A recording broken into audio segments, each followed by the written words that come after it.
It's on. Okay.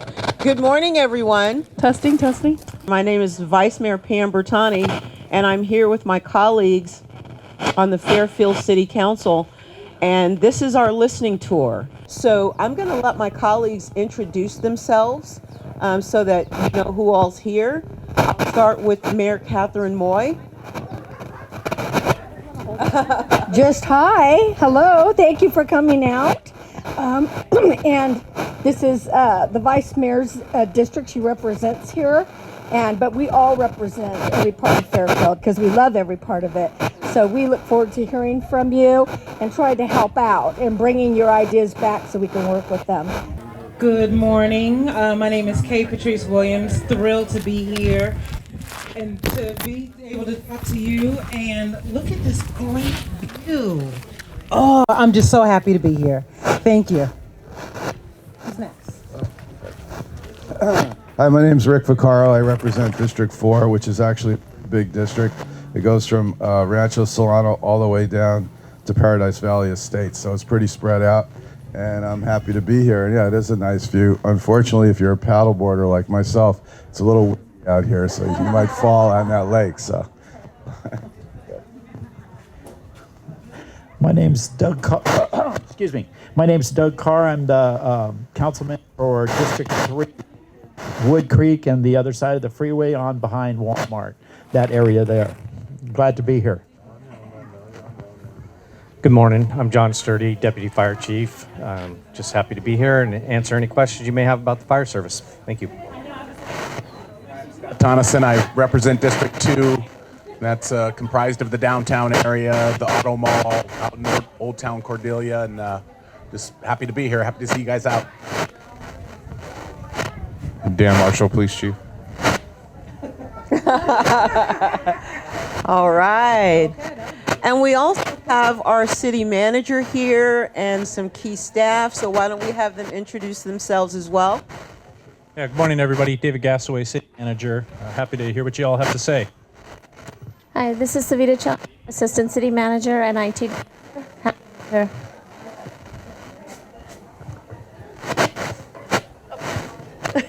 Esther Beavers, the City Manager's Office. Hi, I'm Larry Palmer. I am Fire Chief at the Fire Department. Come on. Jake. Jake. I'm with Marketing and Outreach. All right. So why don't we get this party started? What I'd like to do is if you're here for the listening tour, let me know. And so you can introduce yourselves. There we go. Pam Tonneson, District 2. Thank you. Rick and Billy Wood from this district. Thank you.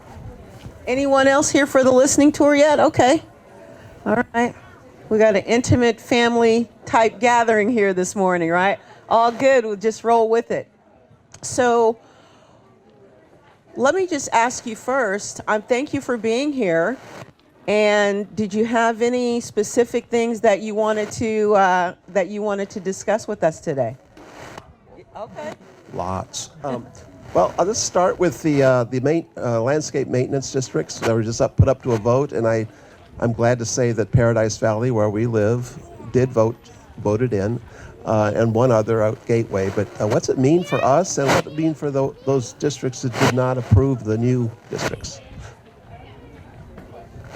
The LLMDs. Yes. Well, yeah, Paradise Valley passed not by a whole lot, but thankful, I'm glad that you're glad that it passed. So it means that basically it means that the maintenance of Paradise Valley will continue at the level that it currently is receiving right now, instead of diminishing due to depleted funds in the accounts for the LLMDs. So your landscape maintenance will not diminish. I live in Rolling Hills. The Rolling Hills LLMD did not pass, and so we will, as a result, which is I'm very disappointed about that. We did a lot of work in Rolling Hills to try to get people up to speed on what's going on. So we will be receiving a diminished level of services, which I don't think is going to be thank you, whoever said that. It's not going to be well received, but maybe, once, people in the neighborhood see, like, this is what happens when you don't approve the LLMD. This is kind of what happens to your property values when, the entire area doesn't look like this. Maybe we'll be able to get some work done. So it means for you, for Paradise Valley, your level of services will not diminish. So it'll stay at its current level, basically. I should thank the city for voting for it, because the city is a major property owner in Paradise Valley. And I doubt if it would have passed if it hadn't been for the city's support as a property owner. So I thank you for that. I know it was a new district, and it included some areas that hadn't been included before, and probably excluded some areas that had been included before. But I was willing to pay for more, but since it didn't pass by much, since it didn't pass overwhelmingly, I'm kind of dropped that idea. I certainly would. I think it's a good deal for the property owners to have the city supervising or managing a contractor to do the work, and so you get the best of all worlds. You get the lower prices, perhaps, of private contractor bidding, and you get professional management to people who care from the city. And I'm sorry that message didn't get through. Years ago, as you know, I'm a retired city employee. I was in the management of the city. Maybe she doesn't know that. Maybe you don't. I was assistant director of public works. I was in charge of the water treatment division. So anyway, years ago when I worked for the city from 1985 until 2009, we had what was called an expenditure control budget. Now, it was an innovation. I don't know that Fairfield invented it, but it was an effort to get away from the lose it or use it or lose it mentality of budgeting.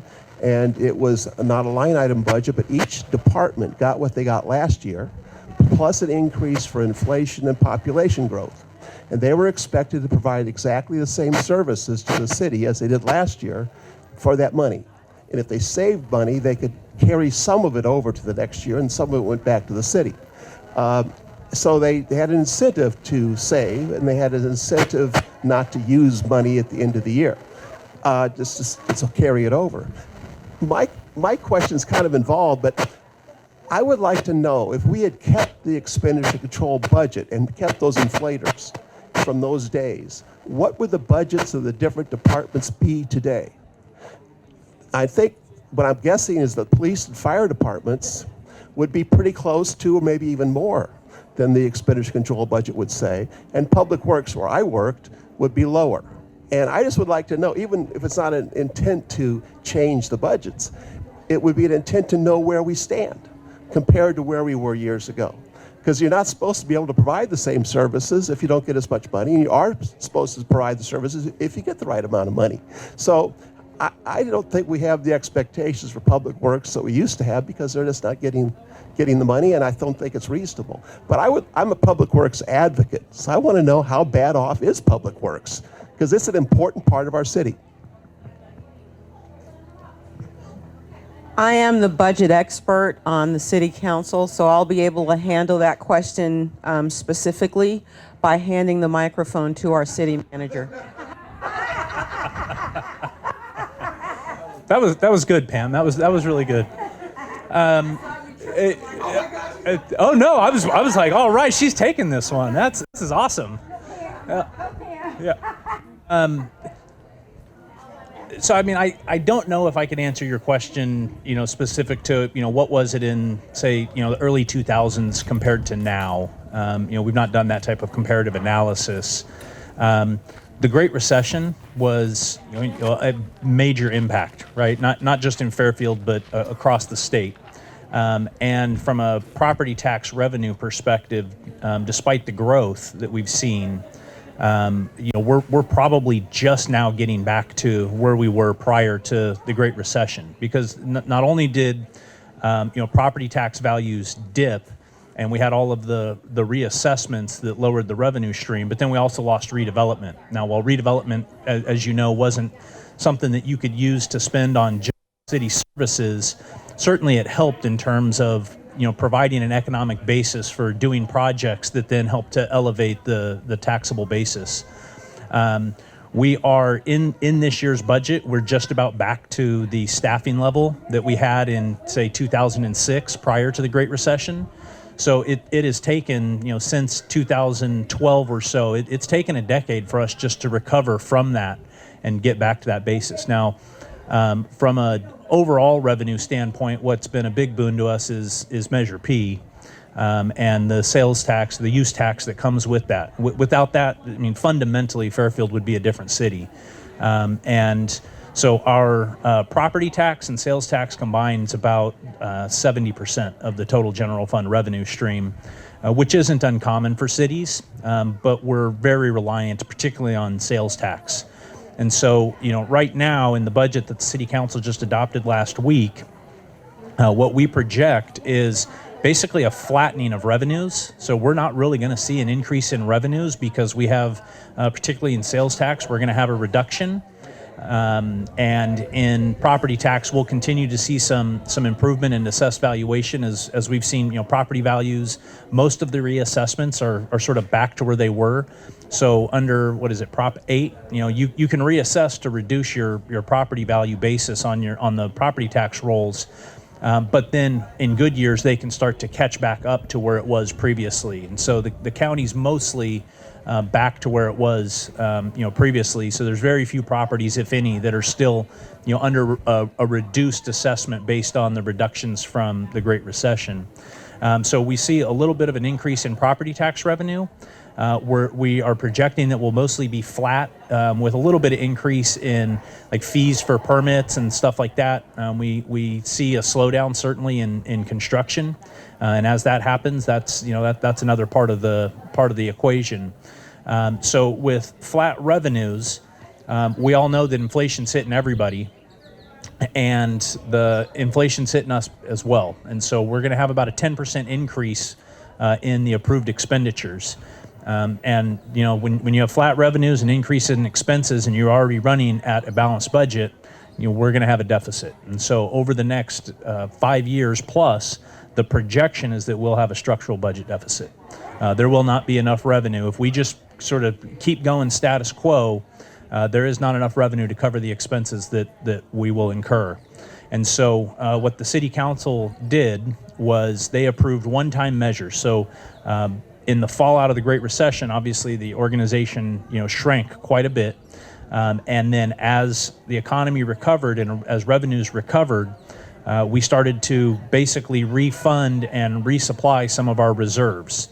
And so there's a multitude of areas where we have healthy reserves, and the council is going to utilize some of those reserves and one-time balancing measures in order to have a balanced budget for the next 2 years. Now, we do a 2-year budget. And typically, our mid-cycle, the year in between, we do an adjustment, and it is usually a fairly benign process, right? We kind of check everything. Hey, where were expenses? Where are revenues? We do a little bit of adjustments. There's not a lot of fanfare to the mid-cycle adjustment. Council adopts it, and we keep moving. This year, that's not going to be the case.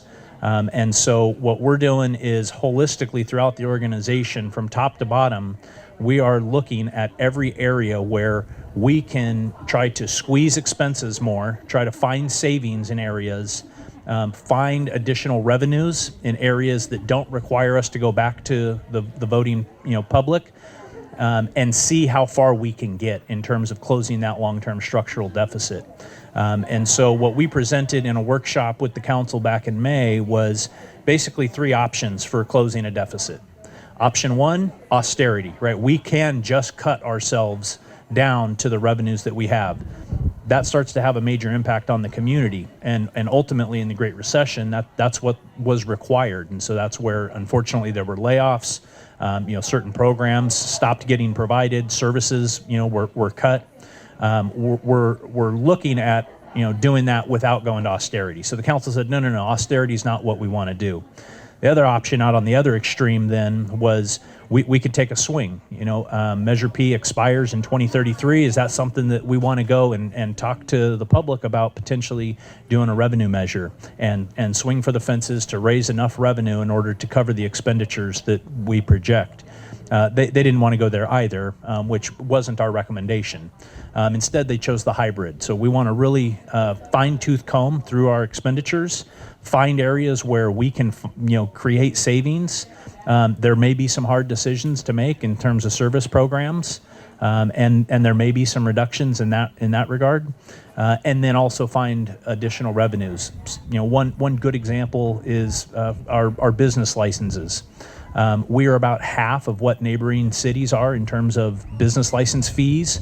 And so just going to market on business license fees, we think is, about $1.2 million a year in additional revenue. So, just by staying market competitive, we could actually increase some of our revenues.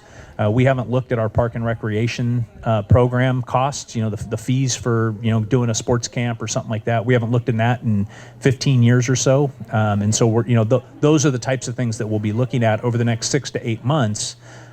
So we can really see how close we can get to balancing, and then we'll present back to the city council. The reality is they're going to have some tough decisions to make.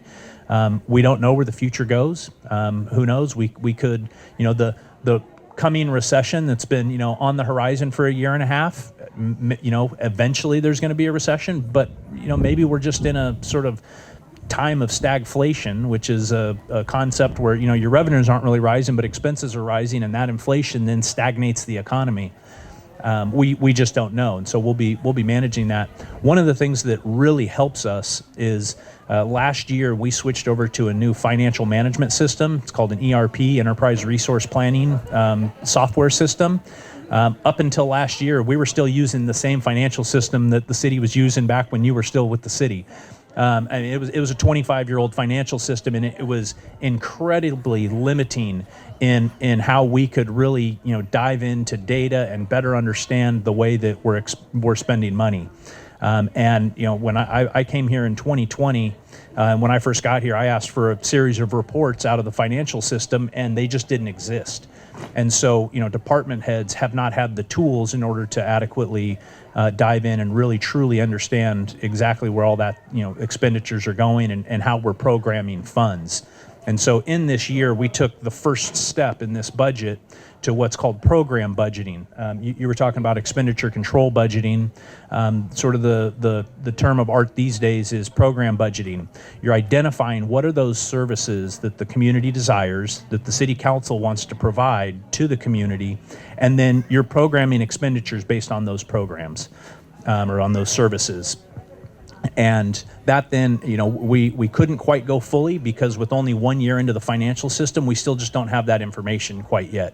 So that'll be evolving here over the next couple budget cycles as we really hone in on that and looking at all of the stuff that we're doing and, where are there rooms. Fortunately or unfortunately, however you want to look at it, there's lots of opportunities in terms of technological advancement that can help us be more efficient. And so, the old adage, do more with less. Well, with technological advancement, quite literally, there are ways we can start to do more with less because we can automate and sort of, put on cruise control some of those things by utilizing technological systems that can help us to be more efficient. I don't know if that answers your question. I just sort of just started going there, so I'll stop talking. Rick, that's exactly what Pam was going to say. That's exactly. We talked about this last night, right? Yeah. So yeah, I'm glad you asked the question. So let me pause here and say, colleagues, anything? No? Okay. Okay. Keep going. Well, first of all, I think you have a good city manager. I think you've made a good choice, and it does answer part of my question. That I understand why the old way of budgeting has gone away, and I'm glad we're looking at new ways and that sort of thing. But I was looking at a metric to determine why we shouldn't expect the service we used to get compared to the old days. What should the budget be if we were going to get the same services? And I would like to, so that's why I was looking at a metric. The old way of budgeting was an automatic advancement every year, and then a real detailed accounting of how the money was spent, but not line item budgeting in advance. But in any event, there would be a department-wide budget, one number, and it would be inflated each year, and then we would expect the same services for that number. That was dropped because of the Great Recession. We didn't have the money. We couldn't do that anymore. So they had to cut and paste and do things like that. But I'm curious, as a citizen and as a former employee, what are the relative numbers compared to what it would have been if we'd kept that budget?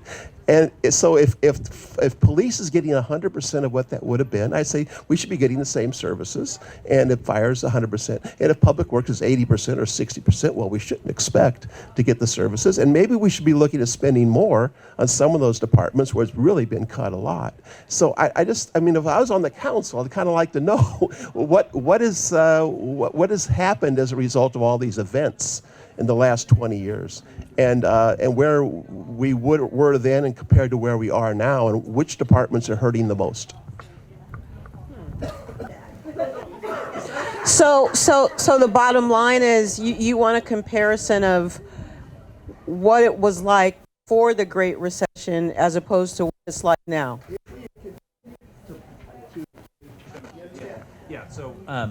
Yeah, I mean, you're right. From that perspective, it's a simple calculation, and it's just create an index, right? How are you compared to what was, and so that's a calculation that can be done. No problem. I think what I'm getting at is I would question the data on a department by department basis from back then in terms of what those expenditures really were compared to now.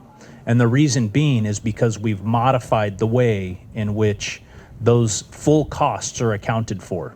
So for example, I don't know if back then, under the expense control budget, you're saying, hey, department got a budget and like this is how much you have to live within, if that then included internal service costs. So did that include the costs of your human resources or your information technology or your financial services departments spread across those departments? And I just don't know the answer to that. All right, thank you. I think that we have someone here from Assemblymember Lori Wilson's office. Good morning. Would you like to introduce yourself? Good morning. My name is Wendy, and I'm one of the field representatives for Assemblymember Lori Wilson. I handle events on her behalf, and I also do a lot of her constituent case work. So if anyone's got any issues or comments or concerns regarding a state agency, I'm happy to take them and pass them along to the member or try and resolve them on her behalf. Thank you. Thank you. Thank you for coming out this Saturday morning. Much appreciated.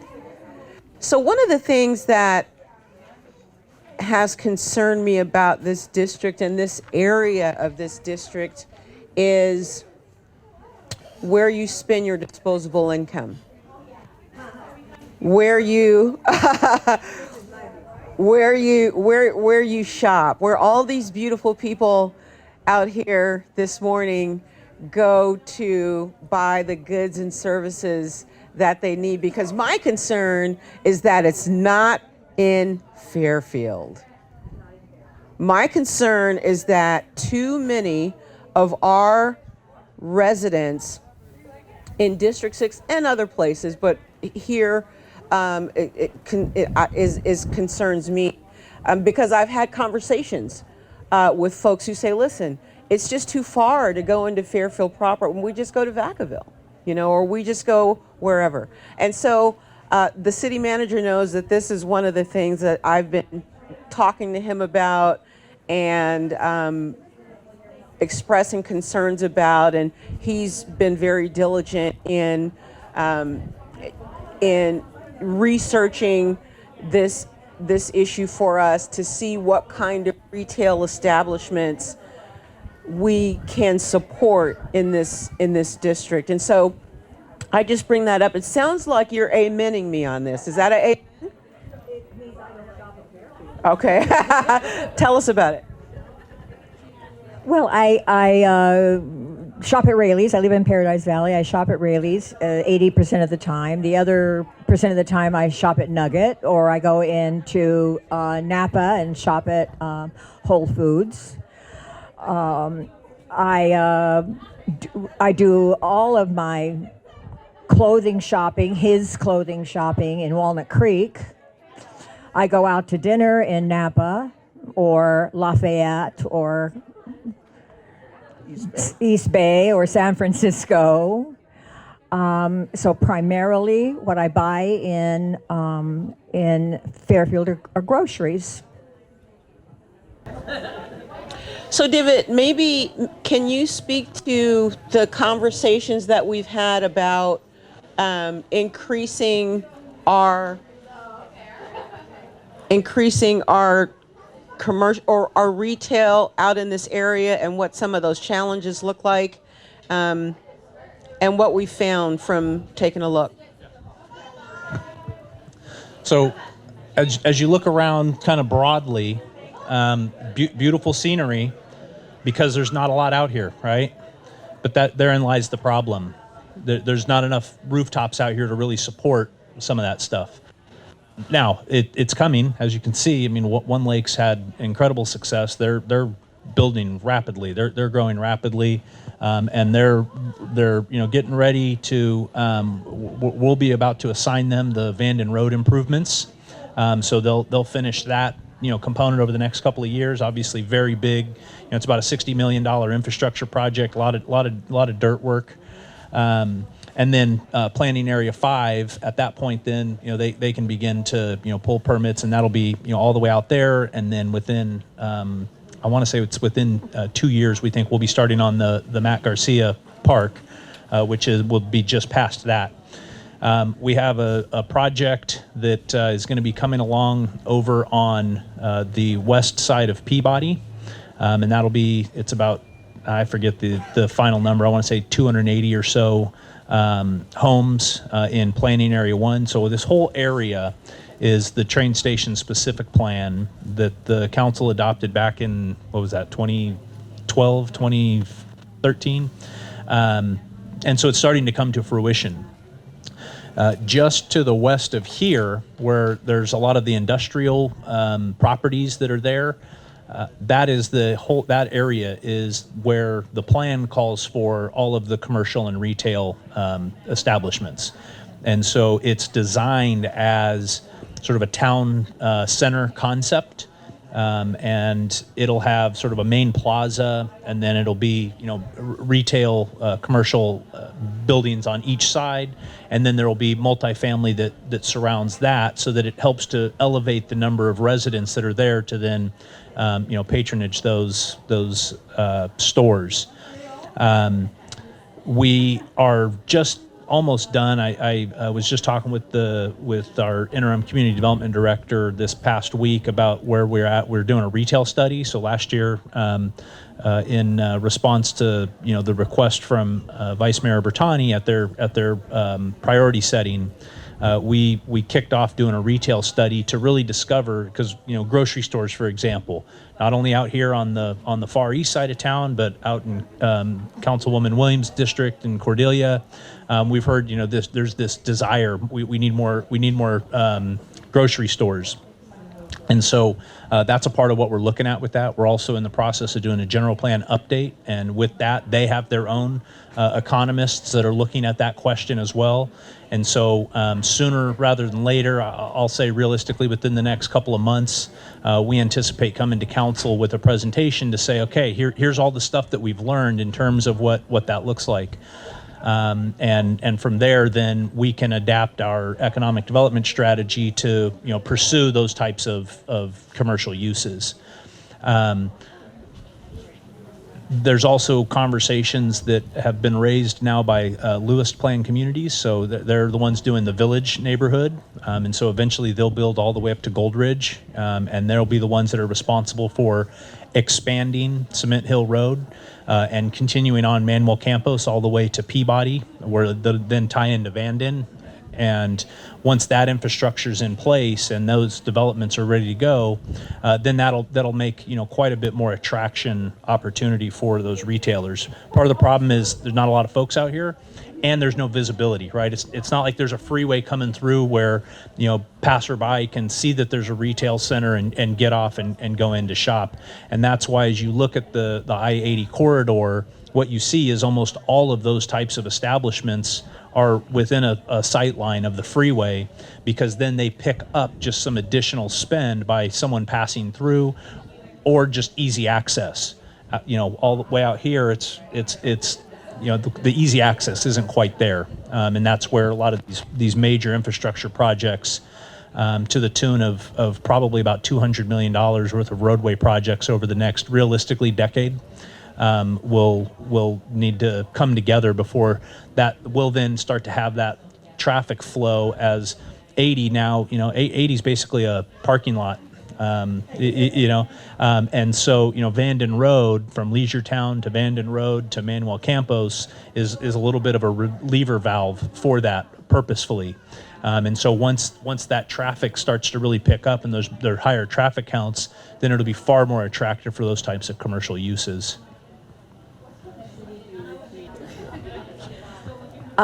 What can the city do to encourage, and I know we don't have the population and the tourists, but surely there's a way of getting restaurants that are a little more upscale. Surely you can do something with the mall so that I don't have to go. I mean, for me, it's not the traveling. I drive to Walnut Creek to buy a dress. So it's just the mall doesn't have anything. And so what can the city do to encourage growth along that line, so that there are options for people who have disposable income? I'll take it. Oh, you're gonna argue? No. Yeah, and that's a great question. And Fairfield has, I don't have any specific numbers, but I know that, a lot of people like yourself leave the city to go spend their disposable income in all of these different places. So one of the things that hopefully we're going to do is make sure that the mall is being used for its best and highest purpose, which it is not right now. The mall needs to be revisited very seriously in terms of what that structure should actually look like. Downtown, and Mr. Tonneson can speak to this as well.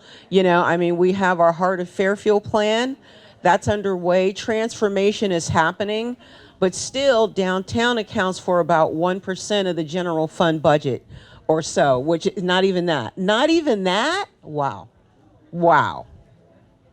And we have to fix that. So your specific question is, what can we do as a city to maximize the use of these assets?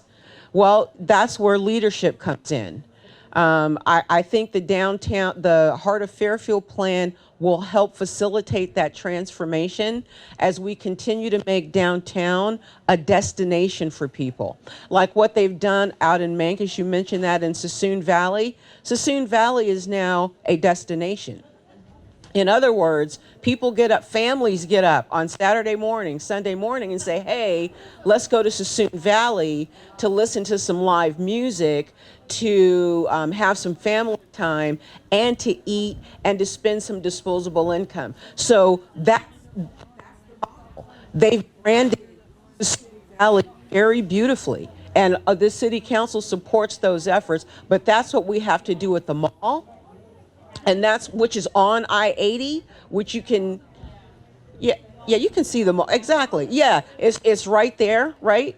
And not so much so downtown, but we, have to, Sassoon Valley is not visible from, Mancus Corner is not visible from I-80, but people know that that's a destination. And that's just a matter of branding. And then once people are there, they want to be there and they want to come back. I want to go back to Visa Family Vineyards. I want to go because I love the food and I love the ambiance. So that's what this leadership is all about. Our mayor wants to chime in. And colleagues, anything you want to chime in on, please do so. Great, because I like to. And I do eat in Fairfield. There are some really good restaurants downtown if you like different ethnic foods. Very, very good food, I think. I spend my money in Fairfield. I shop at Rox's. I know it's not the same. I go to Macy's here, and my girlfriends are all like, you're not uptown. Okay, well, I'm a Fairfield girl. Anyway, but Susan Valley, I grew up out there. And the bottom line is I've been working, and yesterday I was out there working with some of the folks. They're building many more wineries, and Mr. Wagner and I have spoken specifically, and I asked him, if we work with you on what you're doing out here, will you work with us in downtown Fairfield and bring in some of those restaurants from Napa? He said, I'm on it. So we're already building that, and you talk about leadership, that's what we're doing. And so you will see that, and you will see downtown be a destination. This is the way it's got to be. That's what I think is leadership, and we've got a great city manager thinking about those things. As far as the mall, I envision that and being torn down and put back up as a live, work, and a village, where we'll have some really nice places to live upstairs, downstairs, they can go down and eat. And, with the millennials and people who are older, and also a park and so on. And that's just what I see. Now, the council we all have very different visions. But, yeah, we really want to see that. That used to be part of what would have been my district if I was in a district. But, yeah, so I took care of that for a while. But anyway, so we have not just big ideas, but we're moving on them. So every one of us are full of that energy and great people. Tearing down the mall made me think of a center in Rotterdam. You might check it out. Rotterdam in the Netherlands has an incredible structure like that. I'm glad you went into Suisun Valley because it's near and dear to my heart, and it makes Fairfield distinctive. And I know that it has alternative futures, one to be developed as urban and one to stay as agricultural and an attraction. And I know the council now is on it. I would like to ask a little different question. We have changed the way we elect council members. We have 2 council members now, Rick and you, who used to be at large, and now you have a district. And all the others, I think, are districts, first time, this when they are elected. The mayors continue to be citywide. I would like to know how that has changed your approach to being a council member, or what does it do? Yeah, it's a good question. It's a great question, actually. I can tell you one thing, running for a district was in many ways harder than running at large. Because and people would say, "What are you talking about?" But it was true, and it really is. I think because you're more focused in an area, especially if you have 1 or 2 people running against you. Now, as far as that's the campaign, as far as being at large and being in a district, I think when we talked about going to 7 districts, I know that the mayor was there and the vice mayor was there in our meeting, and I said, "Listen, I know we're going to be in a district, but I'm not going to give up being at large either." I still talk to people in other districts. As a courtesy, though, if somebody calls me from another district, I do let the person know in that district, hey, I got a call from such and such, and do you want to work on it together, or you want me to do it? But I really feel that I never really stopped being at large. Once you're at large for how many years was I at large? Like years. Tell you how long I've been on this council, or more than that, right? 12. Yeah. So I think. But then again, you are at large, but you do have to also focus on your district. So especially with the LMDs, Rancho Solano, they didn't vote it. Well, more yes than no, but of course the weighted value lost. So those are things that you have to really concentrate on.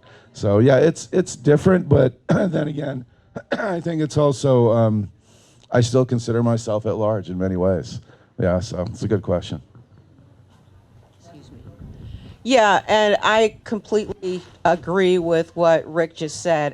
I think that this entire city council does. I think that our city council members care as much about this district as they do about their own districts. And that shows up in our in-depth conversations and really kind of informed decision making, because make no mistake, I mean, in order for things to move, we have to have consensus on the city council, regardless of whether it's District 6 or District 4 or District 2. And I can speak for all of my colleagues on the Fairfield City Council. They give this district as much as they give their district in terms of when we're on the dais, when we're talking about policy decisions, when we're talking about expenditures, when we're talking about how we're going to move forward. They care as much about this district as they do about any other, because this is one city, different districts, but one Fairfield.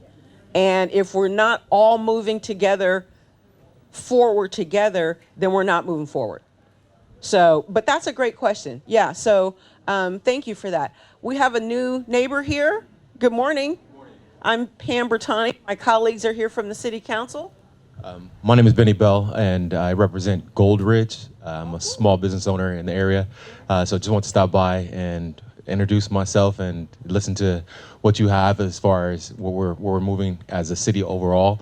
And in particular, also wanted to kind of advise where my team, we're sponsoring the National Night Out this year.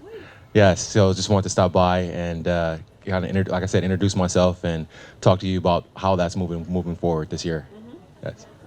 Okay, well, thank you for coming. And so you're working with, I guess, I know there's a core group of folks who put together the National Night Out. Everybody knows that the Gold Ridge National Night Out is off the hook. I mean, it is intense. It is, I mean, in a great way. Great turnout. Maybe the largest, if maybe Rancho is pretty big too. Yeah, Gold Ridge is amazing. Yeah, so we're looking forward to that. I'm glad you came. Do you have any specific questions about that, or just? Hi there. So I've had to be conscious and aware of what was downtown, and now that I'm there all the time. So just this morning at 7 a.m., I went and got spa, skin, and hair services downtown. Yeah, so, you know, and that was something I normally would go elsewhere, but it's right downtown.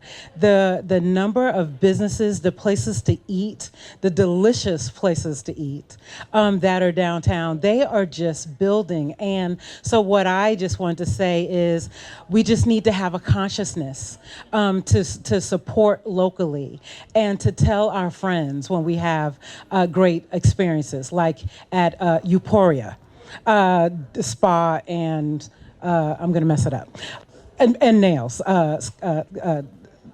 Scott Tonneson says. So just an awareness. We really have some great businesses right here locally. We have to seek them out. We have to search for it. I'm hoping there's a directory with the downtown business directory where we can go. I don't know. It breaks my heart every time I hear 1% of our revenue. Less than 1%, it breaks my heart. So I just wanted to speak to that point. Mm-hmm. And I think Rick has. Yeah. Oh, I'll just piggyback on the downtown, or go kind of back up a little bit to districts. I love districts, you know.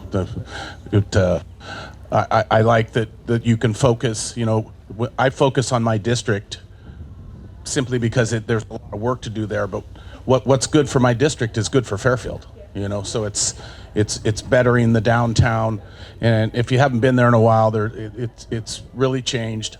There's new restaurants coming in. There's a dumpling house.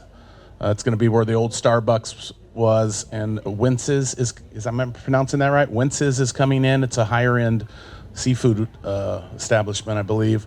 That's going in next door to Joe's. The corner of Jackson and downtown is the smoke shop. It's going to be a cigar bar. They're going to have a full bar. They're going to have outside seating, so we're going to have 2 bars across the street from each other. The one downtown is Rustwater. Rustwater is probably one of the busier night spots downtown. So I guess, my focus is on my district, but my mind is on the whole city. But yeah, people that haven't been downtown, it's kind of frustrating sometimes for me because I'll be in crowds and they're like, the downtown's dirty, the downtown's full of homeless, the downtown's this, and I'm like, when's the last time you were there?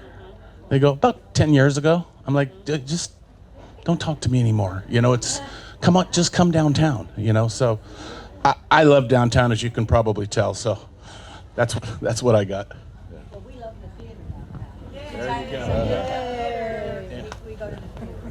And I don't shop anywhere but Fairfield.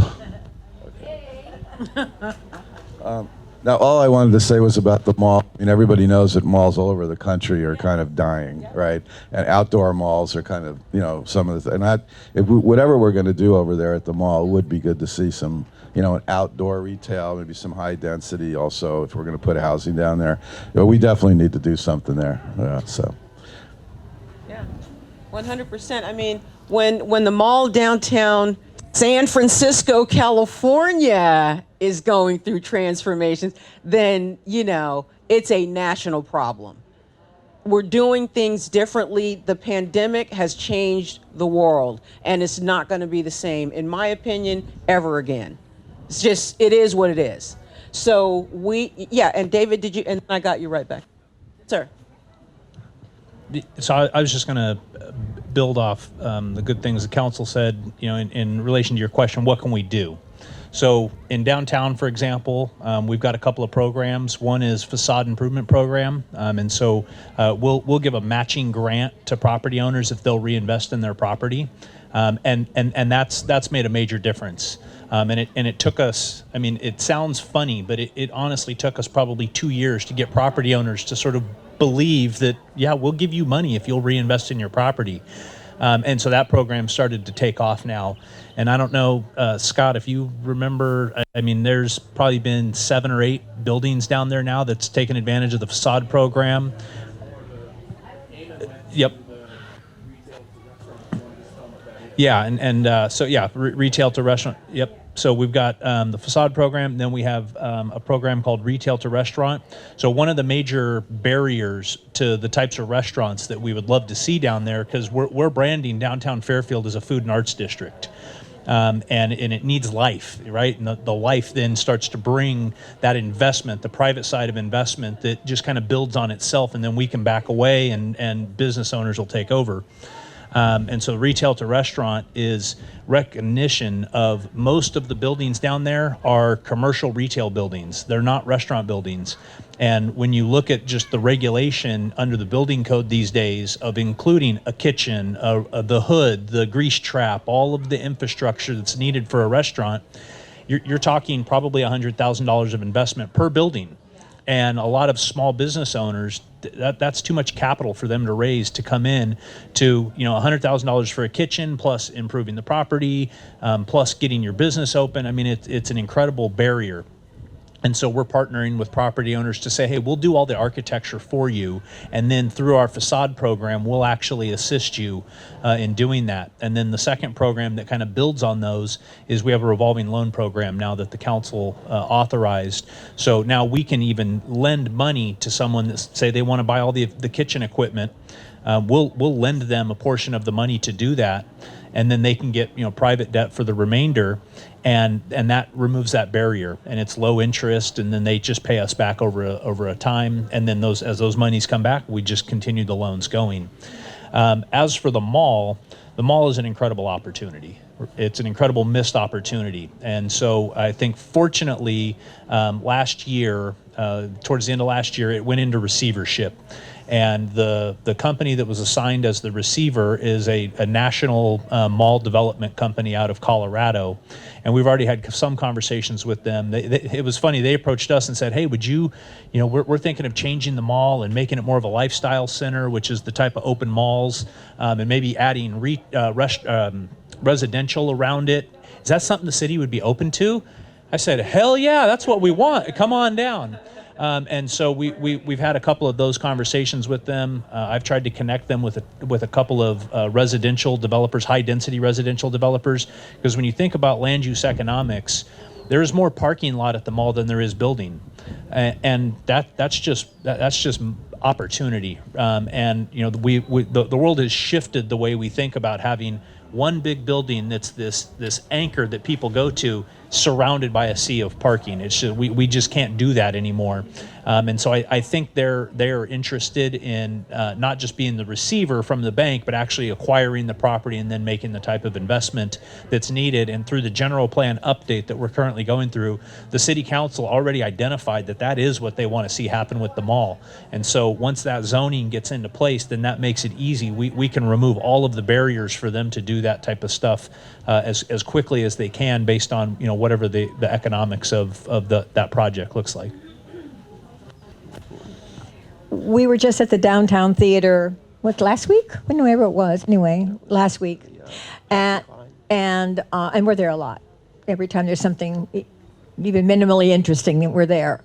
And every time I pass an empty Pepper Belly's lot, I say, the city ought to be able to do something to encourage that type of venue, because it was a very popular place. It was full all the time, and people were eating and all around it and before going to the show and so forth. And to let that empty lot sit there, so close to the downtown theater especially, and well, anyway, I say it every time we pass it. The city ought to be able to do something about that.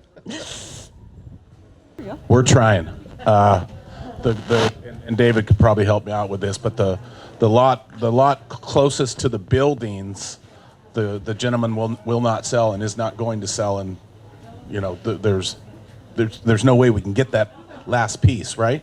And that's been a big struggle years. downtown, is that those lots, a lot of them are privately owned, and we have no power to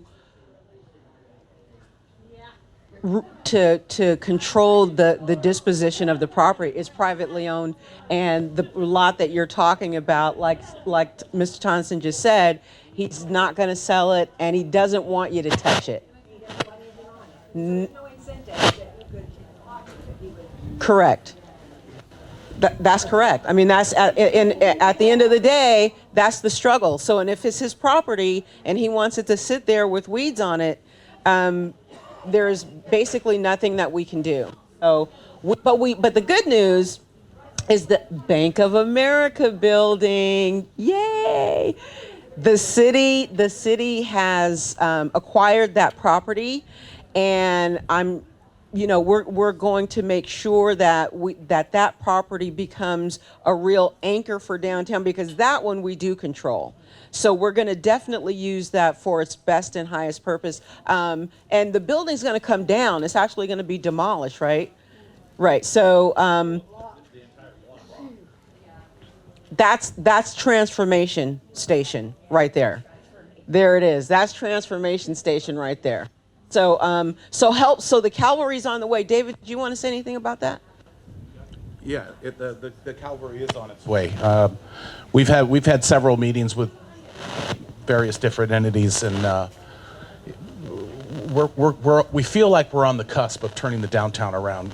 A couple of more places like the Rust Water, or maybe a tap room, or because we've got some spots down there that we could literally fill. I mean, there's 5,000 foot. It's the old, well, you probably remember back when it was the food fair, but it's the old Ventique now is what it is, but it's a 5,000 square foot units. We're having some really solid conversations with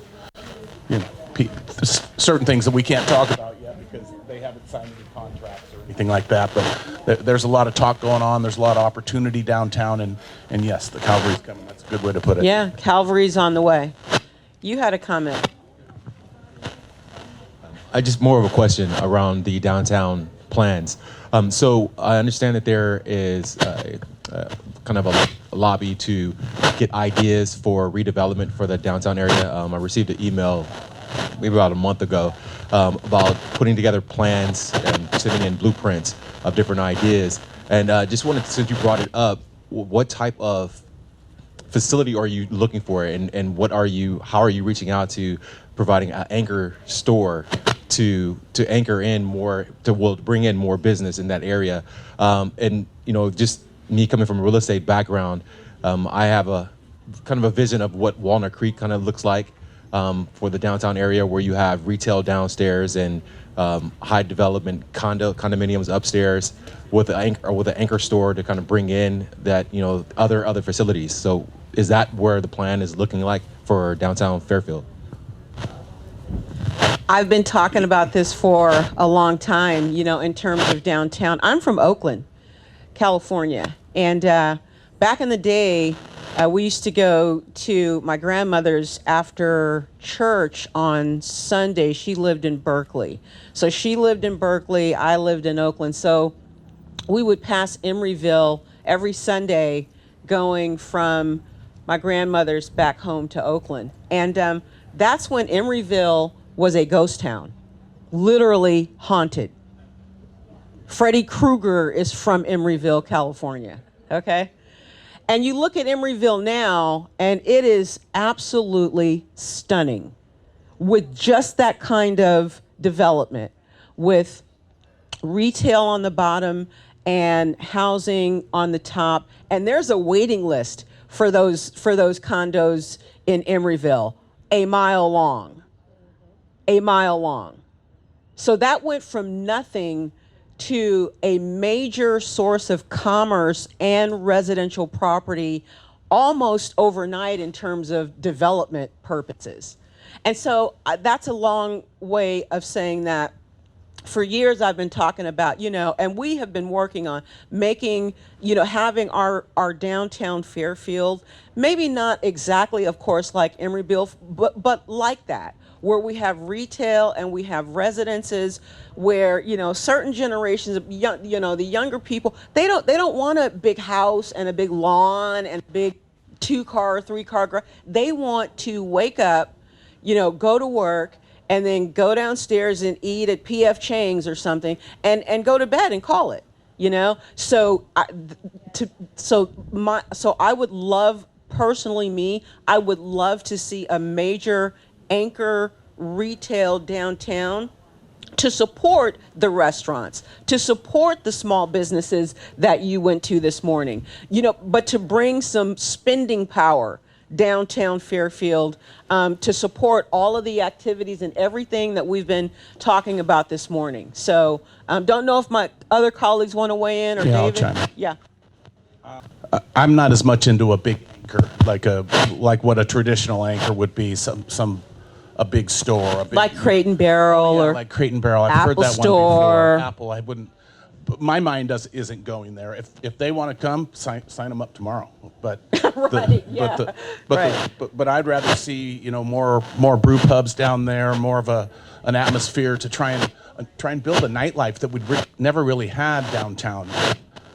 And when we did, it was a little bad. But we want to bring back a nice nightlife because when Pepper Belly's was down there, it was a little rough some nights. I mean, it's not a secret. Right. But that's what I'd be looking for, is more of attractions for people to come, like a Camus. If Camus had a wine tasting down there or things like that. So that's more what I'm looking for, is multiple.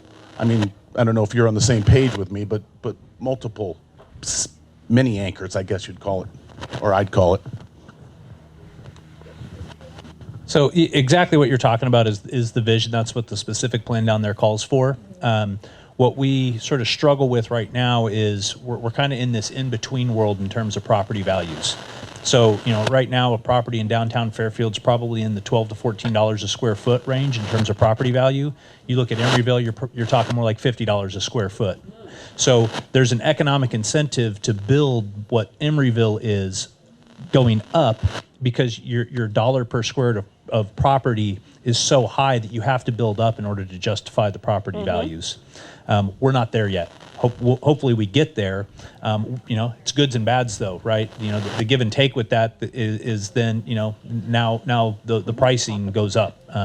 But that can be a good thing. And so in terms of when you study downtowns in a suburban community like Fairfield, Livermore is a good example of a downtown that's had success. And it takes more of a trajectory of more of those small, regional or local businesses that become sort of as a cluster, they're an anchor. Now that's a destination that people want to go to because of the variety of things that you have there. You look at some parts of Napa Valley, not necessarily Napa itself. Yountville's a good example. Even though it's not sort of that density with the mixed use, you have this variety of things there that there's no one thing you're going for necessarily, but you're going for the atmosphere of the variety that exists there. And so in California, like Emeryville's a shining example of the power of redevelopment. In 2012, we lost the ability to do redevelopment. Redevelopment was eliminated in California. What redevelopment was it was a financing strategy called tax increment financing. So you locked in the property values, and then for every increase in valuation above that, we, the city, got more property tax dollars that we could reinvest back into projects that would help to make that happen. Much of the parts of Emeryville now that are these great, mixed use, dense areas was a ton of redevelopment money that Emeryville was able to invest back in. So they went out and they borrowed money to say we are going to incentivize the types of development we want. And we're hamstrung in California now. Ever since 2012, when redevelopment went away, we don't have tax increment financing capabilities. And it really makes that turnaround difficult. And as Councilman Tonneson was speaking to, a part of it's the property owners, right? We have a couple of long-term property owners that we've had conversations with, and it's private property rights, right? That's one of the foundational aspects of our democracy, and it's wonderful. But that bumps up sometimes against, they've owned the property since the 60s and they have no interest in spending a dollar on those buildings. And we're saying, no, please, we need someone to either sell or invest. And if they're unwilling to do either, without redevelopment and tax increment financing, we don't have any tools in order to sort of counterbalance that. That's one of our challenges. Hi, everyone. My name is Maria Figueroa. I'm a resident here in Goldridge, the subdivision right across Peabody. I have two amazing children in the Travis.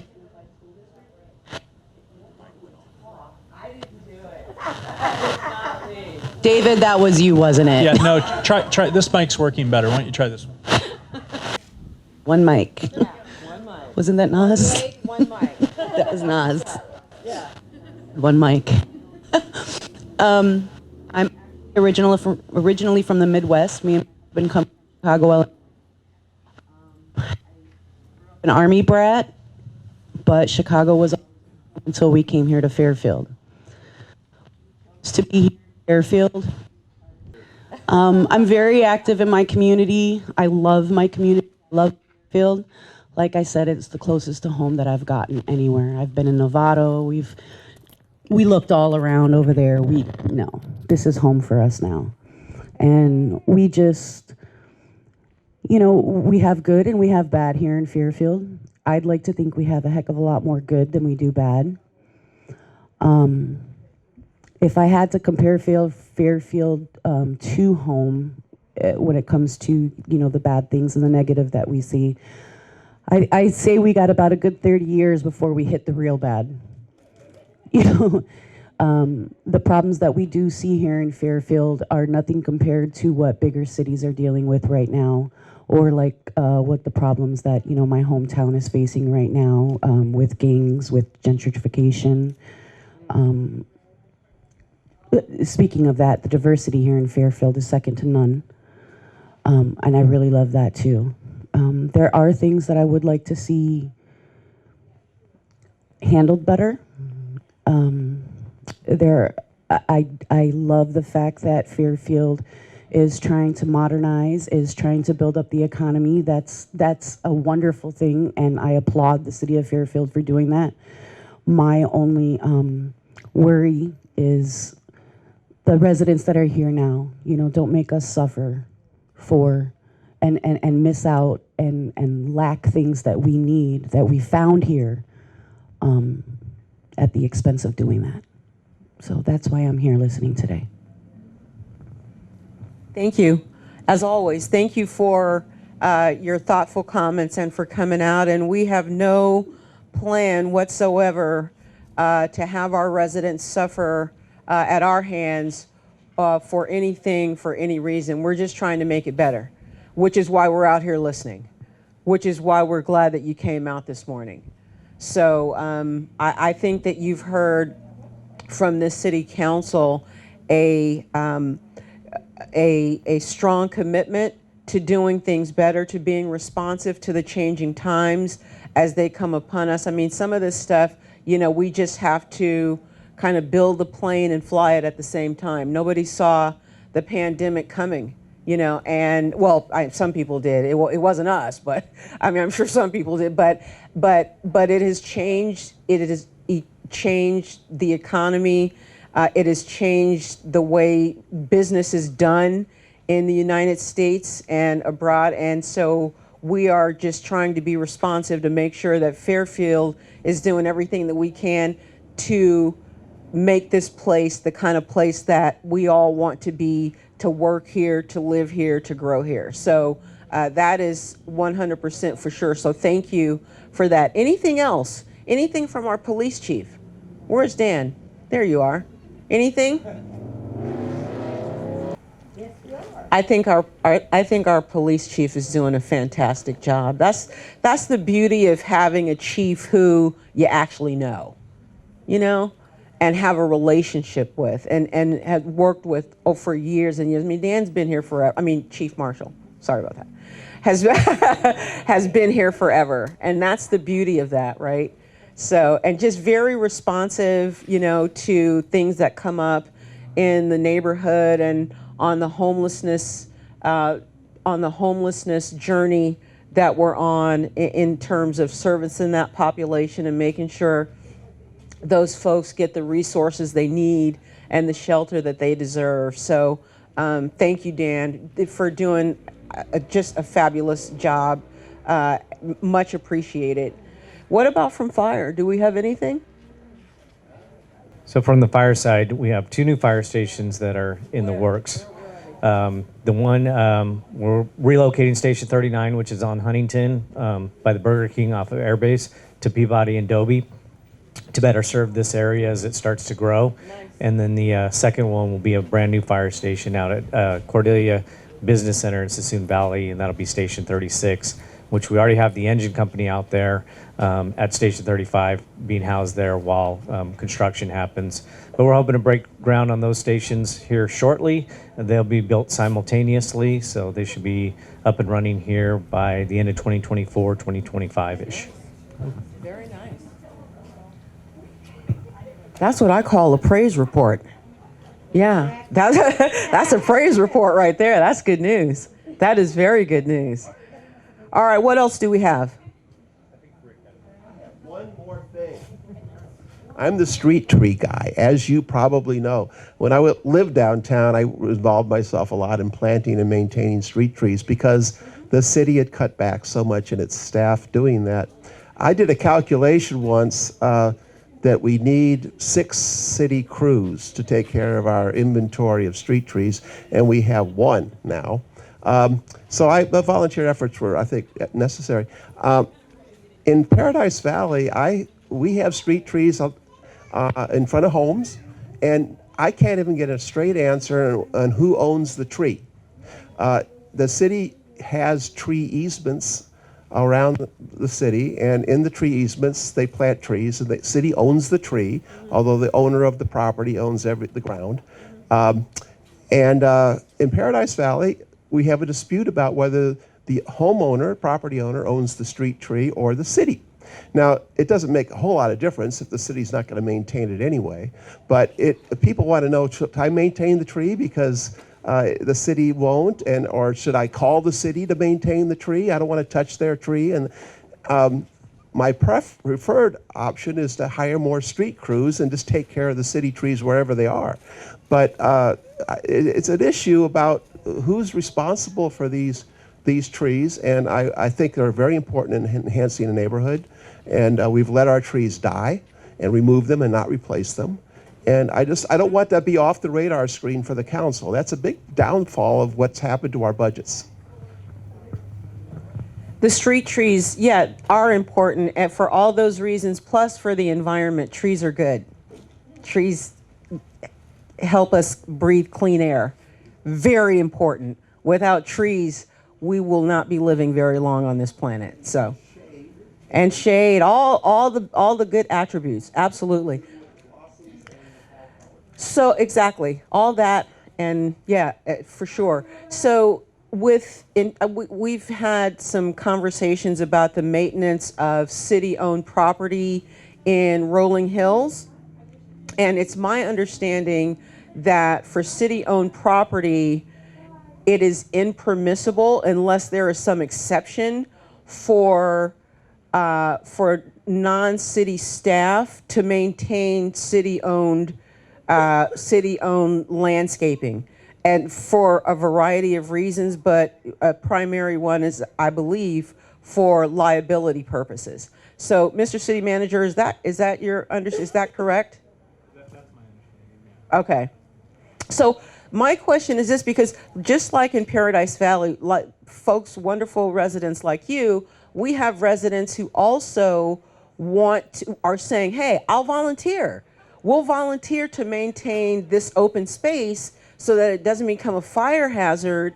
We'll do it ourselves. Is there any is that in any way permissible? Can we find a way to have volunteers who actually want to help, allow them to help?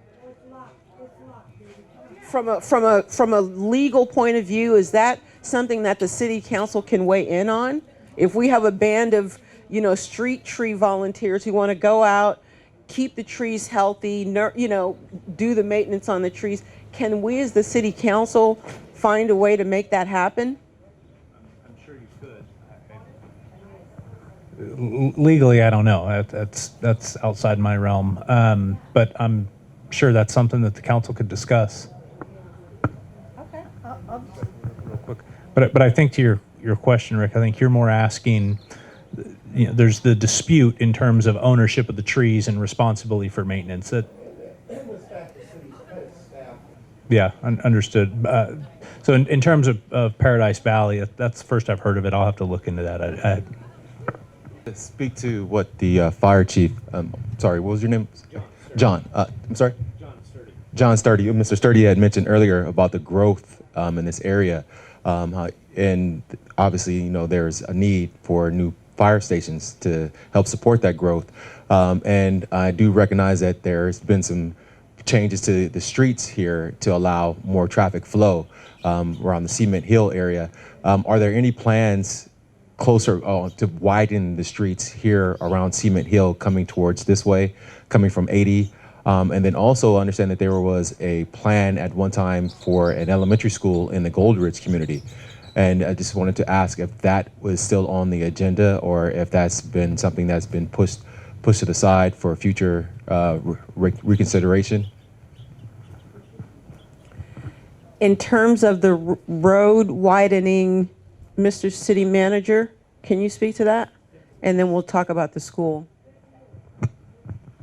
So in terms of the road widening, the way we do these large infrastructure projects is through development impact fees. We don't have the money to build, roadways. It's just there's no revenue stream that says build a roadway. So development impact fees are the way that we pay for that. And so all the way from basically the Vacaville border, Vanden Road will be expanded all the way down to match up with Manuel Campos. And all of that's paid for by development impact fees. Now, all of that infrastructure is in the ballpark of $200 million in order to do the improvements. And so for every home that's built on their permit, they pay right now the fees right around $28,000. So it's about $28,000 per unit that's paid for building that infrastructure. And The way we are structured in terms of actually delivering those projects is as development happens, before they're able to pull those permits, we say, okay, you have to go build this roadway, and we'll then discount that fee off of your building permits. And so it sort of happens incrementally, and that's why you'll see, a project will happen and it'll be just sort of a section of the roadway, and then another section of the roadway will happen. And so all of that connection will happen realistically over the next 5 years. The biggest single piece of infrastructure that's needed is right down here at Vanden Road. It'll actually sort of bow in a little bit, and it'll go up and over a hill, and then there's going to be an overcrossing at Cannon Road. There'll actually be a new Cannon Road to go over the train tracks, just like at Peabody, because of conflict that exists coming out of the north gate of Travis Air Force Base. And so that's the single largest. That whole intersection and the overcrossing alone is in the, I want to say, about $85 million range. And so, the challenge is you can't take 85 million and say, okay, developer, you have to pay all 85 million right now, because they won't be able to cover that, carry that cost until they've sold enough homes to catch up to $85 million worth of infrastructure. So it's sort of a balance of how we do that, and then allow them to do some bonded indebtedness to cover, basically go out and float that debt to get the infrastructure done. For the most part, everything out here is going to be the One Lake developer, and everything going west of Peabody, so Cement Hill turning into Manuel Campos, that expansion will be Lewis Planned Communities. They're the ones that are developing the villages, neighborhoods, and they'll eventually build those homes starting within the next couple of years, most likely, starting to go north of Cement Hill Road. That's when those Manuel Campos segments will begin. We've been talking with them lately. They're in the planning and design phase right now of those projects. There's a canal that comes down there that's owned by Department of Water Resources. There's a lot of environmental issues over in that area. So they're kind of trying to thread the needle on doing the design and engineering on that right now.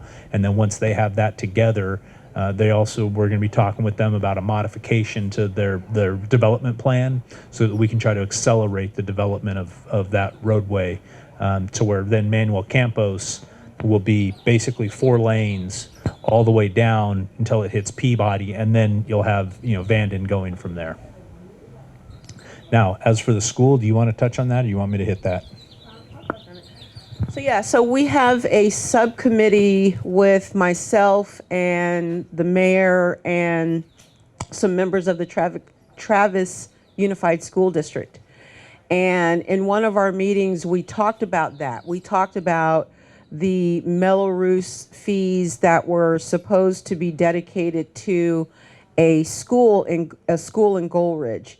And according to the Pam Conklin and others on the board, those funds have been permissibly used for school purposes, basically. David, am I getting this right? Yeah, so they've been used, and the reason is that there's no justification for a new school. There wouldn't be the attendance levels that are necessary to have a new school, and the funding from the Mello-Roos that was to be directed to the school that cannot be justified was rightfully used for school maintenance projects, basically. That is my understanding. Did you want to add anything, David, to that? So that's what we were told.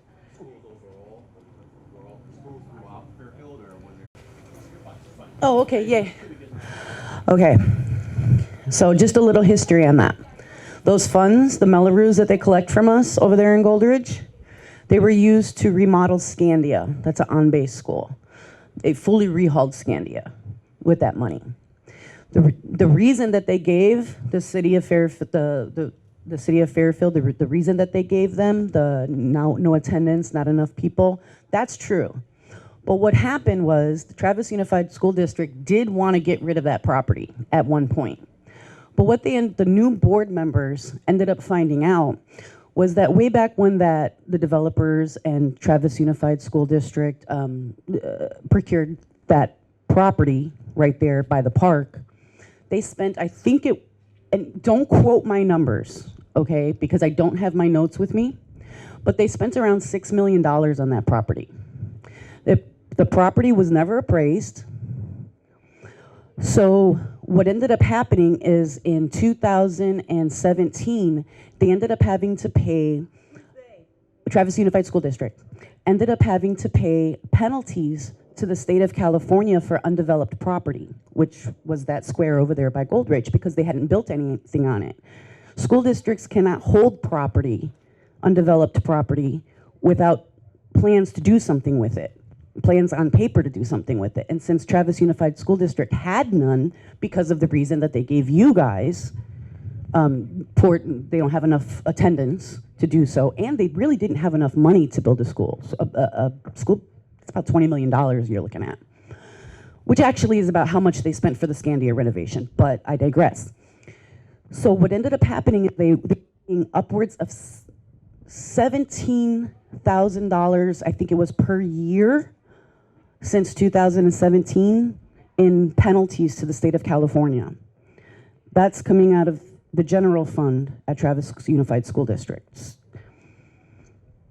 When the new CBO found out that that's what was going on, because the person that was actually handling that paperwork went to the Dixon Unified School District, so when that responsibility to handle that paperwork fell back to the CBO and he realized what's going on, now they're trying to fix that so that money from the general fund is no longer coming out. They decided, okay, why don't we get rid of this property since it's undeveloped, we don't have enough money to do anything with it. Gabe Mussolini, the CBO of Travis Unified School District, went and got it appraised. It's appraising for a lot less than what they spent for it. So if they were to try to sell it now to anybody, it'd be at a great loss. So right now, Travis Unified School District is stuck with that property. So that's what's actually going on there. Well, what would it take to, or what would that look like to widen the park area since it's left basically undeveloped and make a larger park there?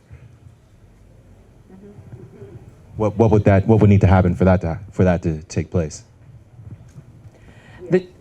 The Travis Unified School District controls the disposition of that property.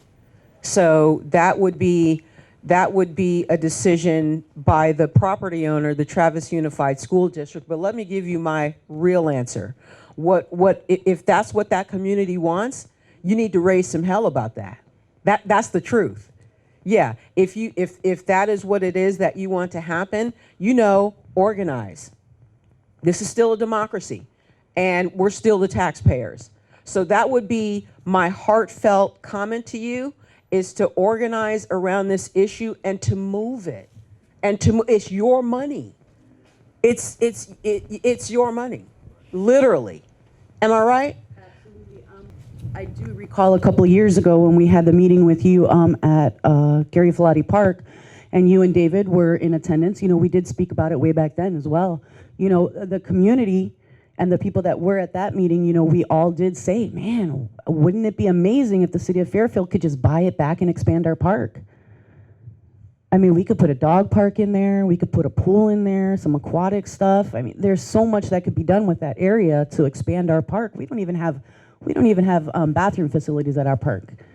And that's something that, bringing the food trucks out there and throwing all the events that our community does throw at Gary Filati Park, every time we do something, we have to go and rent porta potties for, the people that attend our events. And that's just how we've been dealing with it. I mean, no complaints there. I mean, we do understand that, having permanent restroom facilities at our park does possibly bring, So, I mean, yeah, those are things that, we have discussed before, with the city of Fairfield, specifically Pam and David, but without Travis Unified releasing that property or selling it, which they're not going to do at a loss, the city can't do anything with it. Not to mention that little structural deficit to tutorial that we got this morning before you got here. I mean, it is what it is. This is reality, folks. We're not making it up. It's right there. We have to, so we have to, we're scrubbing our budget literally for excess, expenditures that we just have to release, because the last thing we want in Fairfield is to have layoffs and all that kind of stuff because of the structural deficit that is developed in our city, that is developing surely to come. So at this point, expenditures such as a large expenditure like that, unfortunately, I will let David speak to it, but I mean, it's just not realistic. I think that the property owner needs to be held accountable, and I've said it before, and I'll say it again. And it can be done.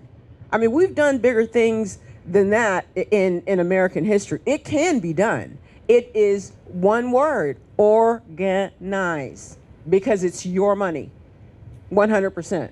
So, and I'd be happy to, help out in any way I can with that. But that's what it's going to have to be. And that's the reality. That's the reality of that. I agree with everything you just said. Like I said, and I do, again, I have to say, I do love how the city of Fairfield is building up Fairfield. What I disagree with is some of the uses of money. And just to go back to the whole Markley Lane issue and the Travis Safe School Routes issue that we spoke about at the city council meeting, I mean, I know you got that, or you're getting that done with grant money.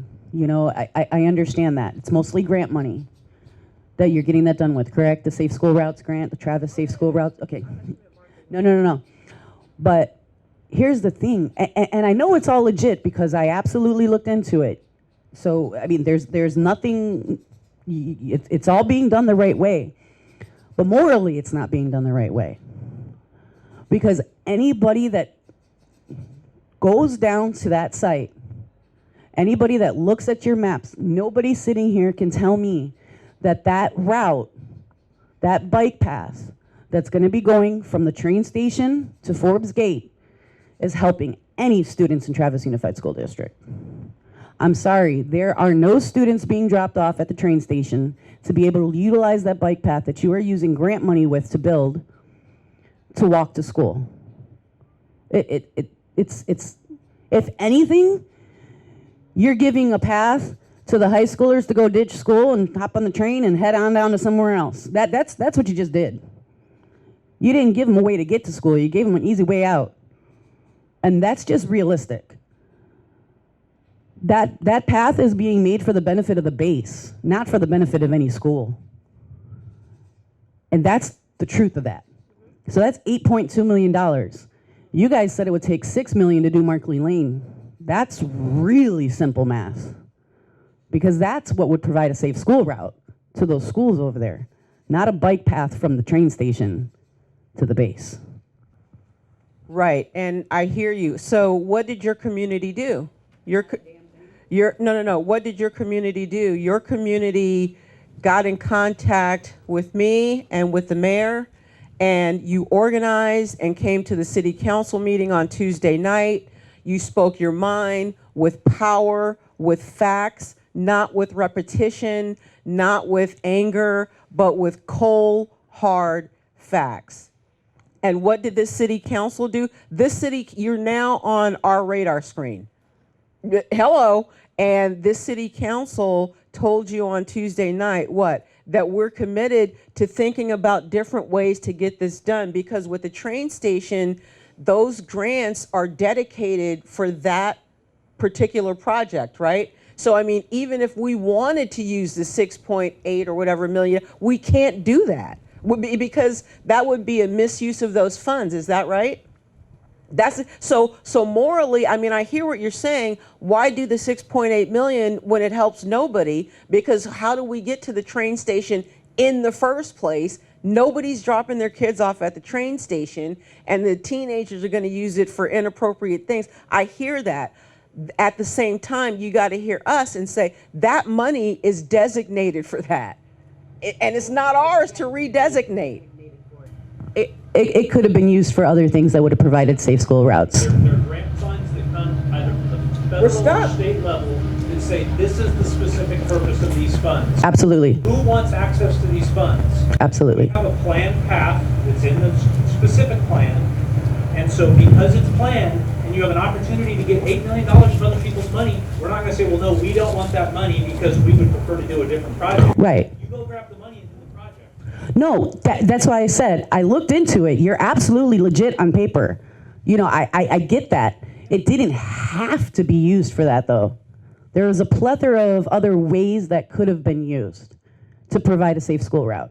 Here's the thing, though. You're absolutely right. You said, what did you guys do? You organized, you did this, you did that.